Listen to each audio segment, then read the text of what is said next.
Steam key reseller G2A.com is a dodgy fucking company. It's got a reputation for having a very lax view on theft, to the point where it doesn't really enforce whether or not the keys being sold on its site are pirated or not. They claim they give a shit about the reports of fraud that have happened on G2A, but history seems to bear out that they don't really do enough. Or indeed, much of anything. They're mostly too busy filling the comment sections of my website with spam bots. Fucking pricks. It should hardly be surprising then that G2A has found the scummiest new business model in games, loot boxes, fairly attractive. Yes, G2A, of all companies, has jumped aboard the loot box bandwagon, although this isn't game content, these aren't microtransactions. In fact, mechanically, there's no real difference between this and many other random code deals that sellers like this enjoy offering to their customers. But while mystery game bundles and the like aren't new, presentation is everything, and G2A is presenting its own mystery games, like the kind of rewards you'd see in Overwatch, or the upcoming Shadow of War that I'm not allowed to talk about now because I've done 4 videos on it and you're not allowed to talk about things more than 4 times, I've learned. Anyway, the point is G2A has been doing its homework. It's nailed what made loot boxes successful and transported them over to a different type of business. Right down to having a bullshit currency and specially designed attractive boxes that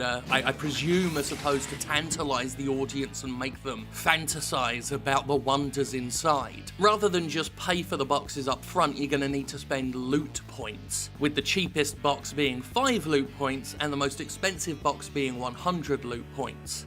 Obviously, the cheaper the box, the more Steam shovelware shite is inside. Now, like I say, these aren't microtransactions, and mechanically this is not much different from your old mystery bundle thing. But I think it speaks to the disturbing power that loot boxes have, that companies actually want to be associated with them. They want to have loot boxes as part of their business model, even if they're not making games, they're just selling games. And if you play their little free test that they have on the website, it's not hard to see why they've done this. Fact of the matter is, loot boxes are exciting. I'll cop to that, and I hate them. But I hate them knowing that if they were just done differently, I'd probably fucking love them. If they weren't just a way for fucking companies to sell the same shit they've been selling you, except this time with no upper limit on the profit they can make, I'd be all on board for them. I like random shit.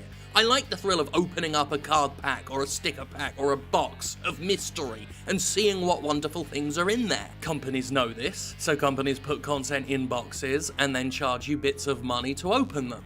Or they give you the boxes, this is the worst one, where they give you the boxes, but you can't open them without purchasing keys. That's when you know something's being really psychologically manipulative. And it's that kind of exploitation, that kind of glorified gambling, the hooks they put in you to reel you in that I find utterly disgusting. And you can see the hooks at work with what G2A's been doing here. While I don't find this anywhere near as gross as the actual loot boxes we see in video games, you can see the manipulation at play.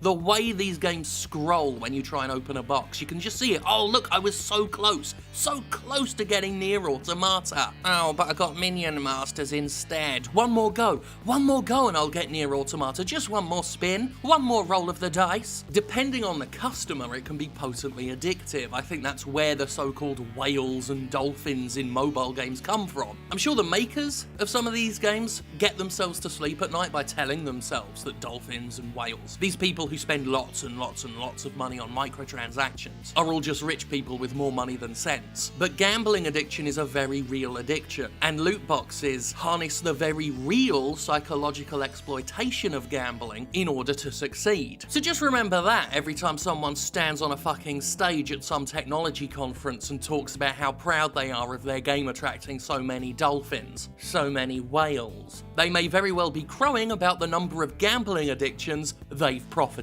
from. Circling back to G2A, I'm just disturbed at seeing the loot box aesthetic brought into another business model. Taking the established mystery bundle idea and painting it up to look like Overwatch makes me just a little bit leery. Especially right now, where loot boxes have stopped being on the sidelines and started to bleed into AAA games. Overwatch really kicked the door open for that. There have been games that have done it before, obviously, and there have been other games that have been doing it for years and years and years. years. But 2016 saw them catapulted into the spotlight, and 2017 just seems to be the year of the fucking loot box. And stuff like this just normalizes it, where I consider, and I think it should be considered, an abnormal thing. It shouldn't be normal for companies to be able to sidestep gambling regulations to do this shit. It shouldn't be normal to not only put microtransactions in your premium games, but randomize them so that you can have that ceiling on your profit shattered. But the game industry would certainly like to normalize it the way they've been working very hard on normalizing the idea of microtransactions. And it works. Loot boxes make money, we know this. What is popular and what is popular in italics are two very different things. I've said that before. I realize, as with basic microtransactions in premium games, this is a losing battle that I'm fighting here. I lost when I started. You got YouTube channels that get millions of views unboxing these things, opening fucking loot boxes, opening fucking sticker paxes.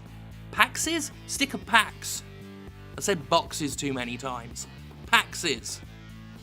They're like skexes, but with stickers inside them. Millions of people just want to share in the excitement of seeing these things being opened. And it's alarming and unsettling, and I know some people will say, well, they're popular, what's the problem? So is gambling. But your kid can't steal your credit card and go down to the Beau Rivage. You shouldn't expect to pay for a video game and get introduced to the fishhooks of gambling. I hope stuff like this G2A stuff, this normalization of loot boxes, just makes them more and more mainstream to the point where they start getting regulated. Because the more bold, the more brazen, the more fucking crass the game industry gets with these things, the greater the risk something is gonna go disastrously wrong. Some scheme is gonna wind up too dodgy. Too many hands are gonna get burned by something. And then people are going to ask where the oversight was. It's at this point that the party for the game industry will be over.